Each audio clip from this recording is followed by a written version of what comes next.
There was no conversation. We never shared our doubts. Hello everyone, my name is Jasmine Onyia, and I'm honored and privileged to be part of this great assembly as we are here to reminisce about a great man, a great man, His Majesty Igwe Dr. Callistus Chukwuemeka Njeze. And it's not just about being part of this great assembly, like I said, but it's being part of something, a story that would be shared, not just by his daughter, not just by his son, but about people that love him, people that adore him, people that appreciate him. Once again, I welcome you guys. Anyways, so let me start. Hi, good to have you here. Thank you. So may we get to know you? My name is Dr. Oliaku Eneh, Njeze, also known as Ada Ujaligwa. Okay, Ada Ujaligwa.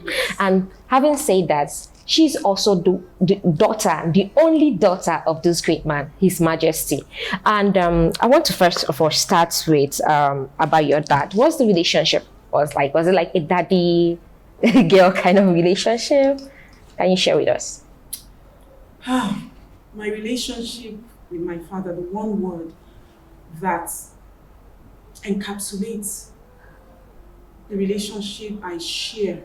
Forgive me, I cannot refer to my father in the past tense, okay? I understand. Because my relationship with him continues. I understand. Okay? It has not ended. So one word that encapsulates what I share with my father is phenomenal. We have a phenomenal father-daughter relationship. When I was born, I am his first child. In fact, what he calls me is his first viable offspring. Okay. So that's interesting. Yes, from early childhood, he just say, you know you are my first viable offspring. So he took particular pride in the fact that I am his first child. I did not just be his first, I did not just become his first child, I became his only daughter. So that made me extra special. Can imagine. And he did not spare one moment in highlighting the fact that I was extra special, or that I am extra special to him. So from very early childhood, I was singled out to be the recipient of a tremendous love. So from the time I was born, my first set of clothing was bought in 42nd Street in New York, USA. That was where my first set of clothes as a baby was bought.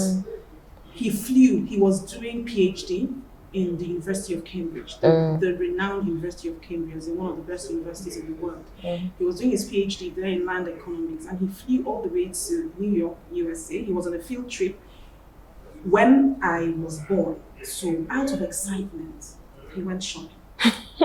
And my mother told me that he bought and bought designers, all forms of accessories, everything, fashion. In fact, he converted me to a fashion icon. My mom said, with the clothes he bought for me, the shoes, that anytime she dresses me up and takes me to maybe to immunization or to church, that I was the cynosure of all eyes. Everybody knew that this child was special. Nobody could. It's a beautiful baby girl, and I had a lot of hair. So she would tie up my hair in the ribbons. My father bought everything. The ribbons, the shoes, everything was to match. So that formed the foundation of my life. So I grew up feeling special.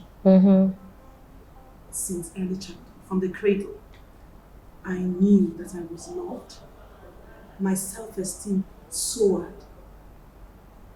I went around with a halo around my head because, as far as I'm concerned, nobody could nearly be as good. Definitely a daddy's girl. So I hope that paints he did more than justice to that. He did more than justice. So, and he doted on me. He didn't just dote on me materially. He doted on me emotionally. He doted on me psychologically. Every time he would validate me, do you know whose daughter you are?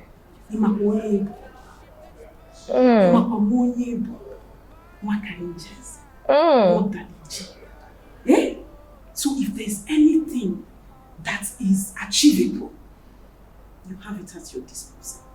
reach to the stars and pluck it. Nobody deserves it more than you. That was my mindset. That remains my mindset. So I could not but be high achieving in everything I went about. In all my endeavors, I aimed to achieve highly. And that gave you a standard, building your childhood to who you are right now. It set the stage for my life. It did not just set the stage for my life, it set the stage for my children. Because my children, he transferred the same validation. And not just that, I'm parenting my children the way he parented me. Perfect. So that same validation he gave me, I'm giving my children. Not that he started giving my children. So he will tell my son is in university now. So my son is in third year in university. He'll tell my son, do you know whose grandson? And my son is my son is his first grandchild. Do you know you're the first grandchild of Odalije? Do you know that the first man, the first African who got a PhD in estate management, and from the University of Cambridge for that matter? So when you know you have that kind of pedigree and that kind of background, you know that you just have to be exceptional. You have to be excellent. You have to. Okay. So now we understand. Now we have a better understanding of that relationship. But we want to add one more thing. Sorry, go ahead. Go ahead. As he doted on me and I grew and became an adult, I started doting on him with the same ferocity as he did. So you can imagine. So it wasn't just a one-sided relationship. As I wasn't just a daddy's girl. He became his daughter's daddy. The daddy that I don't joke with, and I will never stop valuing and cherishing him. A daddy that you don't go near my father without incurring my wrath. If you go near him with negative intentions, you will incur my wrath. I will go to battle for him. I will walk on hot coals for him. So I reciprocated that love, fire for fire. And I am so grateful to God that I can look back and say, thank God. Because he benefited so much from me. I showered him with so much love. He felt so loved in his old age. He was well looked after. Not just by me, but obviously I'm talking about my relationship with him. So I gave him my all. And he enjoyed it. The same way he gave me his all, I gave him my all. He calls me his mother. Olinem, that was his pet name for me. That is his pet name for me. Olinem, Nenem. So that was the name. It stuck with me. That's the name he calls me. And I became his mother, and he became my son. He didn't just become my son, he became my favorite child. So that's his relationship. I'm sure a lot of people would be so envious of that relationship, because either they were not opportune to have that with their fathers, or it was they lost theirs at the time. So I'm quite very interesting that you have to share that. And he seemed like someone that was quite unapologetic about who he was. Can you share his personality with us? Oh, my father has a larger than life personality. If he walks into this room, you will know that an important person just walked in. He doesn't have to say a word. Just his courage, charisma. He had a presence. That is the word. One of the doctors that met him in Ireland said, your father has such a presence. When he walks in, you will know that a distinguished personality. Because he knows who he is. He carries him with that understanding. You understand me? So that is his personality. He was impressive, in courage, in manner, in speaking, an orator. If he opens his mouth, he commands your presence. He captivates you. He captures your attention. Very captivating. So, impressive personality, inspiring personality, always impacting, always influencing. You cannot come in contact with my father without being impressed, without being inspired, without being impacted, and without being influenced positive. That is his personality. Okay. Would you please share with us the last moment you shared with him before the last time you met with? Of course, we know you must have had conversations over the phone, but we want to know the very last time you were with him. What was it like? What was the conversation on? So I will talk about, first of all, the last time I saw him in person was on the 2nd of September 2019. Okay. The day he left Ireland, because I reside in Ireland with my family. Okay. So he, in the last couple of years, he spent a lot of time in Ireland with us. So on that day, he was going back to Nigeria, and normally I would take him back. You know, I would drive, but that day I was working. So my husband and my son didn't take him to the airport. So as he was leaving, he had just finished his breakfast. He was waiting for them to bring down his boxes, and I came out. It was around 6 a.m. in the morning. So I came out, and I was still feeling very sleepy. And I sat down and I turned on my video. Your phone, yeah. Exactly. Because I have this knack of recording important events. I don't know, for some reason I have a sense of when something is important, and I like to document events. Yeah. So for some reason, I'm always dreading. You know, for a long time, I dreaded losing my father. It was my worst nightmare. And I would dream about it, and I would wake up in terror, and I'll ring him, and I'll find out, are you okay? Is everything okay? I just dreamt that I lost him in the lab. Oh, when I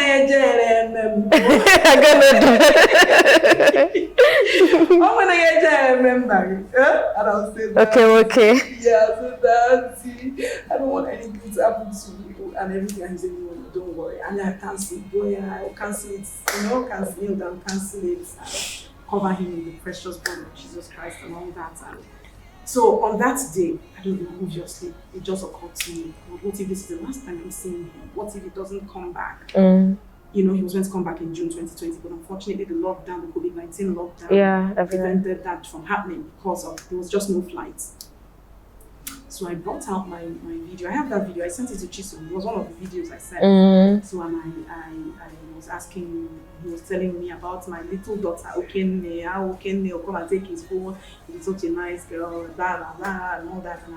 And she's such an innocent girl, sorry.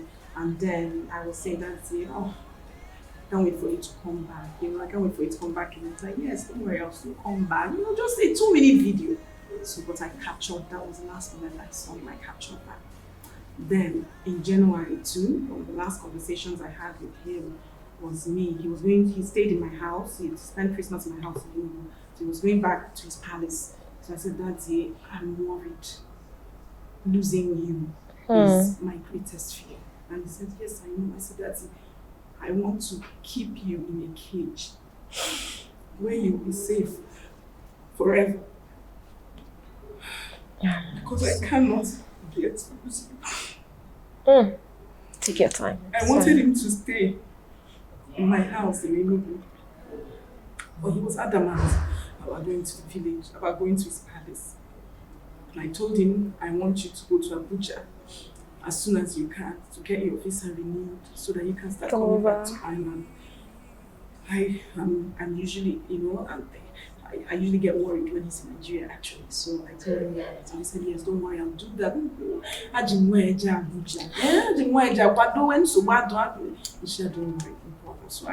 So that was, one of the, and then I'll tell him, we were arguing on that occasion because he wanted to go and he didn't want him to go.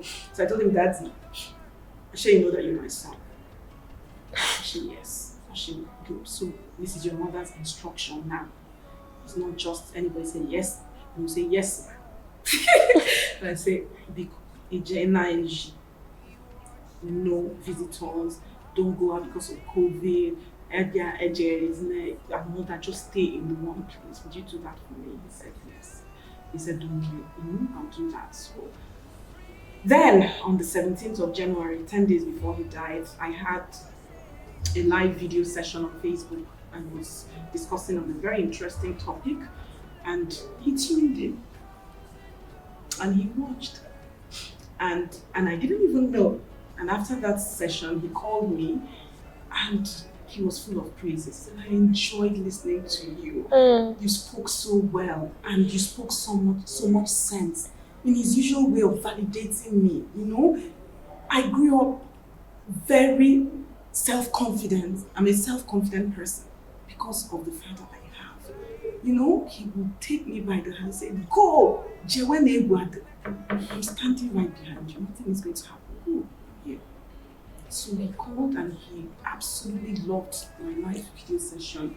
We talked about it. Then later on, after that, you know, these were just the last series of conversations I had with him. And you know, and even in December, I had rang him to find out how he was, you know, whether they were like himself and my mother, whether they were enjoying themselves in my house. And I was like, I said, I hope everything is fine. I hope you have everything you need. I hope you're not lacking anything. He said, who can afford to complain when you have provided everything that you need?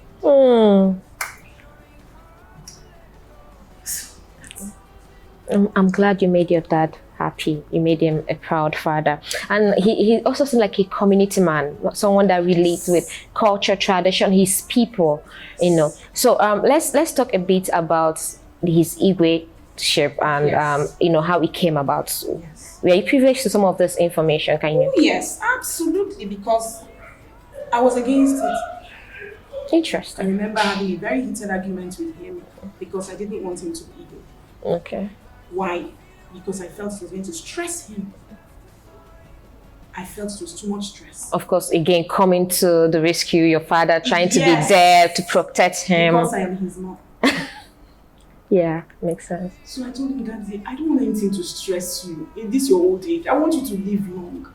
I don't want people to come and be disturbing you. If you take a case, if you take a matters arising. And he's usually very committed to any task he undertakes. He takes it and he loves his people. He loves Abor.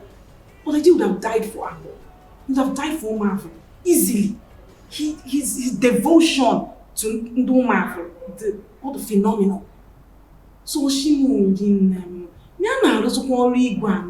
even without it being Igwe. and if this get all the cases, the one solving, so he was the go-to person. He was like the problem solver of the community. He was the go-to person. Any complicated case they would bring to him to solve, and all. He was like, how does it do? So just being there would just make with the official, wasn't with anything. Exactly. So he said, and that he's promising me that it will not stress him. That is not stress, that he enjoys it. You understand that when you're doing something you enjoy, it is no longer stressful. Yeah. You understand? Because it becomes a hobby. So what he's passionate, something he was passionate about. So he just convinced me that it's something that he would enjoy. In fact, that it's something that will add more years to his life rather than cutting short his life. Because I was afraid, I was like, this will cut short your life. You know, and not really be there, can cause that. And even right from before he even got married, I saw some part of where he was also helping the people, you know, some of them. Even when he got married, your mom also helped schooling and all those things, information. You grew up with a lot of people around you, basically. Our house was like a dormitory. My father's his principle in life, his guiding principle is first and foremost, do unto others as you would like them to do unto you. So he sang this. It's like a mantra for him. It was like a religion. That was his religion. Obviously, he's a Christian. Yeah. But that he calls it the golden rule. So that informed his life choices. It informed how he was so generous in helping people. Second mantra would be, make people, don't murder. Make people. Every time, only we must make people, not murder. So you make people, you make them successful. You turn their lives around for the better. You do anything you can to make them prosper and to progress. You do not destroy people. And these are not just words. He showed it to everyone. He didn't just show it, he lived it. That was his life. That was his life's goal. His life's essence was to make people and not murder. He used every opportunity God gave him to transform lives for the better. So as soon as I opened my eyes and became conscious as a child, we were surrounded with relatives. His brothers and his sisters' children. So my cousins, who are his children too. There was no difference in the way he treated them from the way he treated us. He gave them, they all went to the same schools as me and my brothers. So I have 3 younger brothers. They went to the same school, went to Federal Polytechnic in Bauchi, with Chisom, with Amobi, with Ujaligwa and Njeze. These are my cousins. I started, Ujaligwa went to Commanded Secondary School Bauchi. I went to Commanded Secondary School Bauchi for about a year before I now went to federal school. I went to Federal Government College, Federal Government Girls College Bauchi. My brothers went to CIC, because the same school that Chisom went, the same school that Amobi went. So there's no even difference. You wouldn't know who. No. You don't know the difference between my father's biological child and his nephew or his niece. You don't, except you're told. We sleep together, we eat. My mother is a phenomenal woman. I don't know. I'm so blessed. I have 2 phenomenal parents. Of course, because this wouldn't have been possible if she wasn't able to say, I said this. You and I know how we women are. Yeah. We can be difficult. Yes. Mother hens. They want their kids. These are my children. These are not my children. My mother. But she never went through that. No, my cousin Dubem grew up with us. He lived in our house. We all lived together. Wow. The amount of money my father would give to my brothers to do their shopping, Christmas shopping or where. If I remember, he used to give them 5,000 naira to go and do Christmas shopping. He hands Ebuka 5,000, hands Enichi 5,000, hands Dubem 5,000, hands Njeze 5,000. This is how he will share 5,000 amongst everybody, including his children. His children did not get 1 naira more. The same thing with myself and Ojukwu. He'll give me, Ojukwu is Dubem's older sister. He'll give me 5,000, he'll give Ojukwu 5,000. He'll give anybody, the females, he'll share us 5,000. Family man. I'm in my university days, he'll buy a fridge for me, he'll buy it for Ojukwu. Ojukwu was in Ireland. My bag, anything I get, Ojukwu gets. There was no difference. So we grew up like that. So you were telling me one word, apart from, I would describe my father. Fairness, justice, just man, equality. He must treat, just like I said, do unto others as I told you. So he did unto his nieces and nephews the way he wanted to do unto his children. So it stood out. Everybody got equal opportunity at going to school in the family. As long as you were desirous of going to school, he would pay your school fees. He would give you the same pocket money he gives his children. The same thing. He would not just that, he will mentor you. He won't just, there's a difference between paying somebody to just give the person money. Not be keen to know what's going on with their lifestyle. Wham! He took a personal interest in you. As long as he's paying your school fees and he's responsible for your upkeep, he became responsible for the building of your character. You've invested into the building. He would advise, he will call you, if he doesn't hear from you for some time, he will call you. Ask you and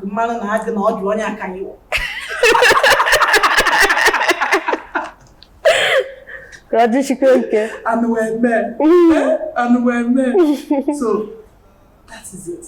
So he was not interested in success at an individual level. Success at an individual level meant nothing to my father. He was interested in success on the community level. He wasn't interested in just one person being the light of the community and the other people remaining in darkness. As far as I'm concerned, as far as he was concerned, that person's wealth was meaningless. And it is. If your wealth cannot be distributed across to make impact, positive impact in the community where you live, amongst the people where you live, or family where you come from, then that wealth is useless. Absolutely useless. I agree. I totally agree. And talking about that, there was this incident I read up and it stood out for me. Something about the shoe. Can you tell us? Can you explain the shoe story? Because I know many said that's even up to the last part, ended part of his life, he was still invested in shoes. Can you share a bit of that? Now, even when my father was on his sick bed. Even this January, he was still asking me to get shoes for him. I have his WhatsApp. I still have his last WhatsApp chats, WhatsApp chat, when he took a picture of the shoes, one of the shoes he bought in Ireland, sent it to me and asked me to get him another one. And I was telling him that in an lockdown, the shops in the so now, man go take this shoe until shop and make it. He actually gave my husband 100 euros to give me so that I can buy the shoe. Buy that shoe. He knows that I will not take his money to buy the shoe. So, but he's that kind of person. He didn't have an entitlement mentality. You know that kind of way, exactly. That's why he said he must have other responsibilities. So if I want you to buy something for me, I give you the money to buy. You know that kind of way. And then he will, obviously, I will offer that, no, because he hold your money. You know, I'll buy it for him. So he loved shoes. My father loved shoes. Anytime we go shopping, even normal that we go shopping in Ireland and follows me, he would not be able to resist going to the shoe section to pick. I said, Daddy, you have too many shoes. You have too many shoes already. But of course, there's a story behind it. I heard about when he was preparing to dance for the Queen and all that. Yes, so I now understood where his love for shoes. You know, I thought, well, this man is so, you know, he loves shoes to the point of being obsessed with shoes. The first thing you notice when you go into his room is a sea of shoes. So there's a backstory to that, like he rightly said. When he was a child, he did not have shoes until he went into secondary school. So he went everywhere bare feet. You know what that means? Imagine if they take me and you take our shoes now and ask us to walk. I won't survive going down this. Thank you. We'll go to the street, go to Abara, everywhere. Walk straight. Walk me, I live in Trasekulu. Walk back to Trasekulu. Walk. No, that's a lot. You can imagine all the debris on the floor, nails, glass, everything. We'll be cutting our leg. Do everything with his sports, church, school, everything. Not just that, chores, going to the stream, fetching water. Obviously, that was not when cars were common. Do you get exactly? So he walked everywhere with bare feet. So obviously, he got injured a lot. Some of those injuries healed. Some of them, obviously, one of them, when they were preparing for the Queen's visits. In Enugu? Yes, in Enugu. And they were dancing. And while they were, walking around dancing, he got a puncture wound. And he looked at it on his left feet. Yeah. And even one of his toes, the nails, you see the nails shriveled up from one infection of the toe to another infection, but obviously that one was a particularly bad one. So he used the sand and he rubbed on it just to conceal that wound so it won't bother him. He was that dedicated to finish up with the dance for the Queen. He did not want to stop. To disrupt. So he did not want to even report it to his older brother because he lived with his older brother and his family. So he did not even want to report it. So he just concealed it, covered it with sand, without knowing that he was introducing germs. Bacteria. Germs. Obviously, that wound got infected, but he continued. And I tell you, Queen and Abia, he didn't know he walked to the stadium in Enugu and they made the practice. And he continued until they presented that dance. The Queen came, and when the Queen left, the pain became too much. Obviously, the infection, what was much worse. It was oozing and throbbing pain. And that was when he ended up in the hospital for months. Wow. He's lucky. Yeah. He was lucky he did not lose that. Yeah. Well, such dedication, I think that would show when we go more deeper into the conversation. I think it paved way for a lot of things. We'll also talk about his days in IMT before we move forward to the days in IMT. A lot of people from Abor would say that he really did help, people from there, the UG communities, and a lot of people. He aided a lot of them to put in trust, to help their families and all that. So what was his position in IMT? My father was the rector of IMT for 8 years. Now, IMT is Institute of Management Technology, right? In Nnagbuo. Exactly. Yeah. It's the state-owned polytechnic. Yeah. Okay. So he was director of IMT from 1991, from 25th of October 1991 to 25th of October 1999. So basically the first of he was the first rector of IMT under Enugu State. Yes. Because that was like after the creation of Enugu State from Anambra State. Exactly. Okay. So when he came, obviously, he was appointed by the Colonel Herbert Obiese, he was the then military administrator of the newly created Enugu State. So when he was appointed, and he came then he was vice rector of Federal Polytechnic Bauchi. The Bauchi then. So he came down and he assumed his appointment. So the moment he assumed his appointment, he created opportunities, employment opportunities that people didn't even know existed. He employed so many people. He started what he was already doing in the family. I told you that. Yeah. The vast. He took it out, just extended it. Family members, exactly, where he paid their school fees and mentored them, brought them up. He now basically extended it to the whole of Abor community. So people were given jobs in their droves. Certificate.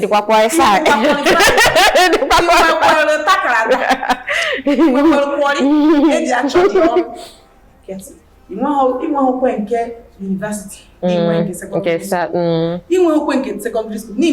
School. I get web position. Fine. It's nyegi that you'll be relevant. Yeah. So he absolutely went to town. That employed. You didn't he was extending it to the whole of Enugu. All he was doing was distributing good. He was bringing the family out of poverty, putting food out on their table, giving them the opportunity to pay their children's school fees. He represented hope to the hopeless.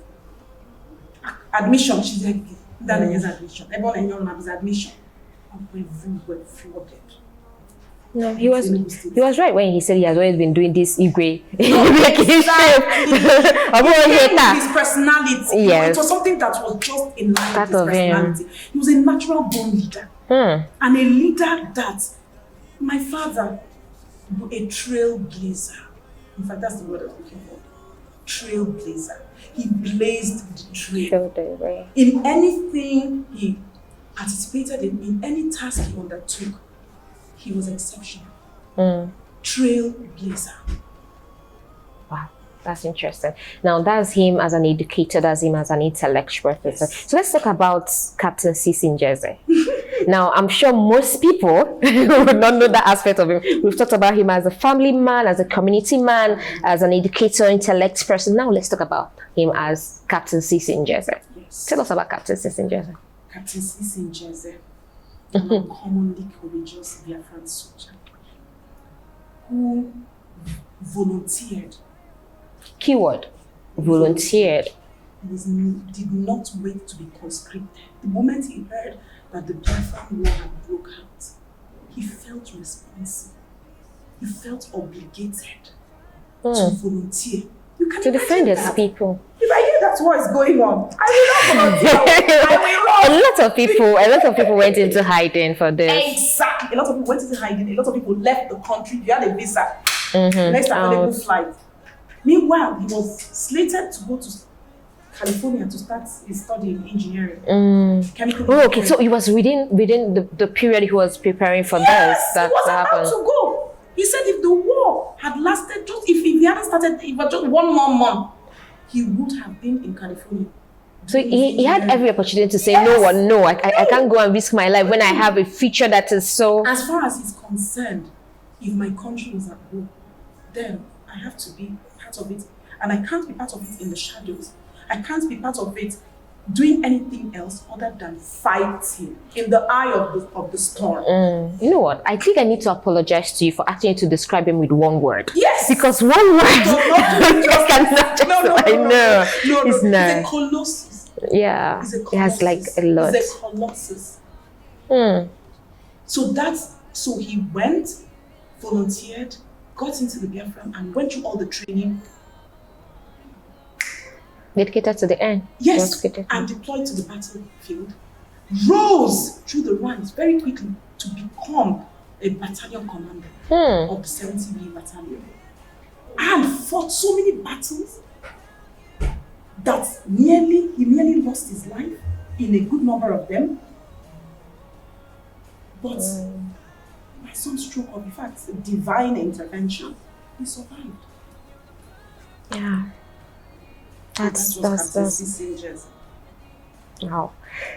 I'm very much in shock. Okay, in all this, what lesson would you say that you picked up from your dad? His legacy. The greatest thing about my dad is his legacy. The legacy he left behind. The legacy of fairness, equality, justice. Do unto others as you'd like them to do unto you. Make people, do not mar them. That is my lesson. His whole life is a lesson. So, but that is the legacy he left for us. That is the legacy that, God willing, I am totally committed to ensuring that we carry it on. The legacy of impacting, influencing, inspiring people, transforming lives for the better. Using every opportunity God gives you to change somebody's life for the better. Not somebody, as many lives as possible. Because that is the greatest thing you can do for humanity. Okay, let's talk about entertainment. What was his pastime routine like? What was his favorite thing to do? My father, a jolly good fella. My father loves life. He loved life so much.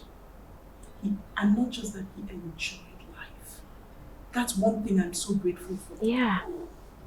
He was very intentional about living and enjoying life. I told you how I would take him, even in his old age. Yeah, to go Ireland, I'll go for conference, I'll take him with me. He'll stay in the hotel room with me, enjoy his life. When he comes back, I'll take him shopping. He loved going to Marks and Spencer. Buy him something, choose whatever he wants to buy him. I'll take him to a restaurant, I'll take him to the best restaurants. We'll eat, have a meal. After that, we'll plan another trip. So he loved it. He loved traveling. He loved having fun.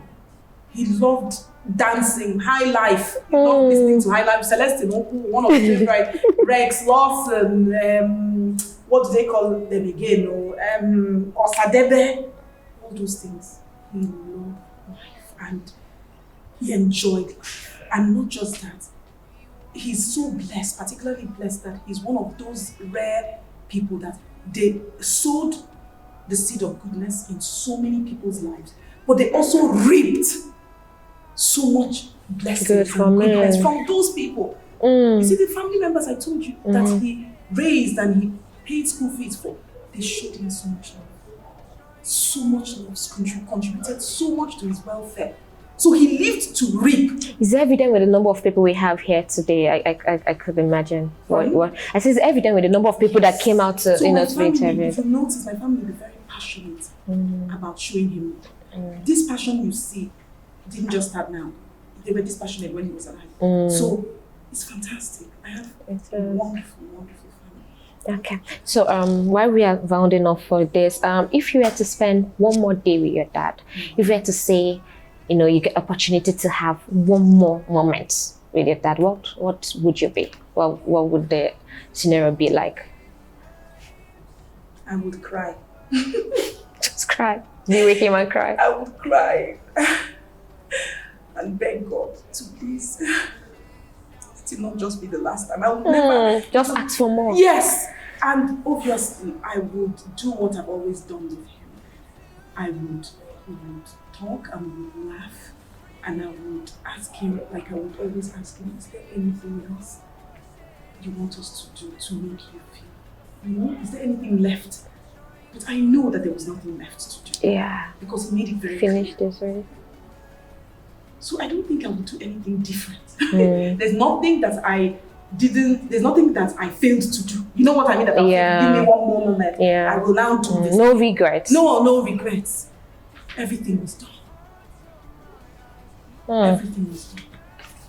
Okay, so for those of us, or for those, a lot of people that didn't get to, meet him one-on-one, that didn't get to, experience all this with him, what are you going to give us to take away from this? So what is that word or sentences or phrases that you say, this is what I think you guys should take from my dad's life? Make people, don't murder.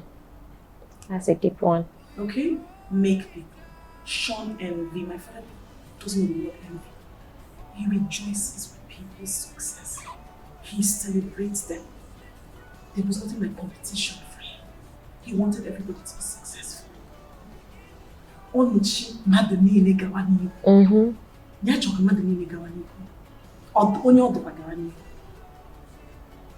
So I would say, make people, don't mad. Even if this is the one thing you go home with, try as much as possible in whatever capacity you can to impact people positively. That's the greatest gift to humanity. Indeed, Ibo Ada Odalije. Thank you. Aburo easy, because for a great man like that to have passed through this earth and to leave such a gift as you are in all you are, I'm honored. Though I didn't meet him, but I'm honored to have met you, because it means I could see from the emotions, the words, the actions, everything that this man meant a lot to you, to his community, to his family. And we thank God for the gift of him. We thank God for the footsteps that he left here, for the footprint that he left here, and we are honored. And it's actually a celebration of life. It is. And that is why I am going all out. Yes. To celebrate him. I am leaving no stones. I appreciate you once again, and it's been an honor. It's been a great step to be here with you. And guys, I can't put them into words. That's why I'm stammering at this point. To be able to hear about a great man. Someone I was telling her before the interview started that in a normal situation we would have had this sit down with him to share his stories as captain, as all the things he went through. But I'm honored that we did it this way. There's always a reason for everything, and I wish you guys the best during the funeral. And I'm sure it's going to work out perfectly well. Thank you so much for coming through. You're welcome.